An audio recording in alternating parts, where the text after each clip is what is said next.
Hi, my name is Yuhang Qian, and I'm a master's student at Johns Hopkins University. Today, my topic is the association of the VACS Index with hospitalization among people with HIV in the NA Accord. The VACS Index is a comprehensive risk score by summing pre-assigned points for different indicators. It well predicts all-cause mortality, cause-specific mortality, and other outcomes among people with HIV. There are three parameterizations of the VACS Index: the baseline, time-updated, and cumulative VACS Index.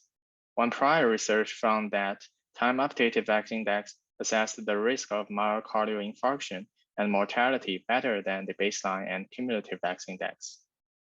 The ART lengthened life expectancies among people with HIV, and non-AIDS-defining hospitalizations increased. Two other researchers found strong association between baseline VACS Index and hospitalization within 2 years among veterans with HIV and women. However, most patients in those studies were from the VA system and cannot be representative of the patients in North America. In our study, we included patients with HIV who were 30 or older from 5 clinical cohorts with hospitalization data, and who were observed in our study from 2000 to 2016, who had initiated ART for at least 12 months. Our exposure of interest include study entry VACS Index that is measured at baseline, the time-updated VACS Index that is updated monthly from study entry to exit, and cumulative VACS Index, which is the area under the VACS Index curve. Each parameterization of the VACS Index was divided into 4 categories based on quartiles, and we ensure that there are similar numbers of hospitalizations within each category. Our outcome would be first-time all-cause hospitalization after study entry. We use univariate and multivariate discrete time proportional hazard models and the AIC values to assess model fitness. We also did robustness and subgroup analysis in our study. 7513 patients were included. We also observed 1714 hospitalizations.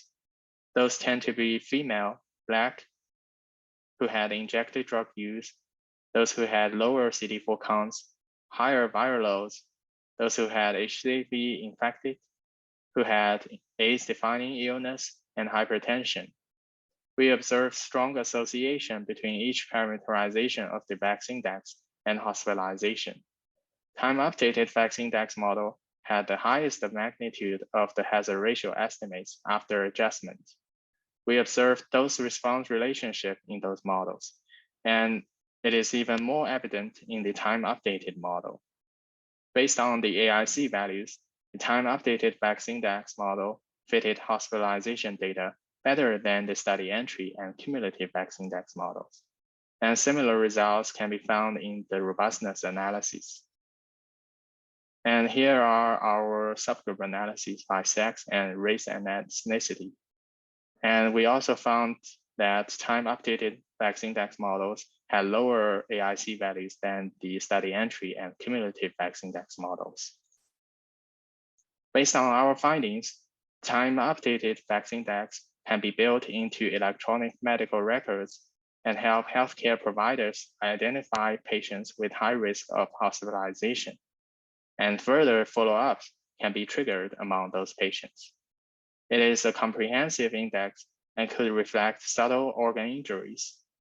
Patients can take interventions to avoid hospitalizations.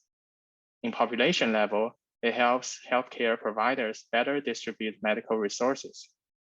Future studies should assess rehospitalizations, hospitalizations with specific reasons, whether there are space for improvements of the VACS Index in assessing the risk of hospitalization. And finally, this will be my thesis, and I would like to thank Dr. Carrie Althoff, who is my thesis advisor, Dr. Richard Moore, who is my thesis reader, and other NA Accord working group members, as well as the EBC team of the NA Accord.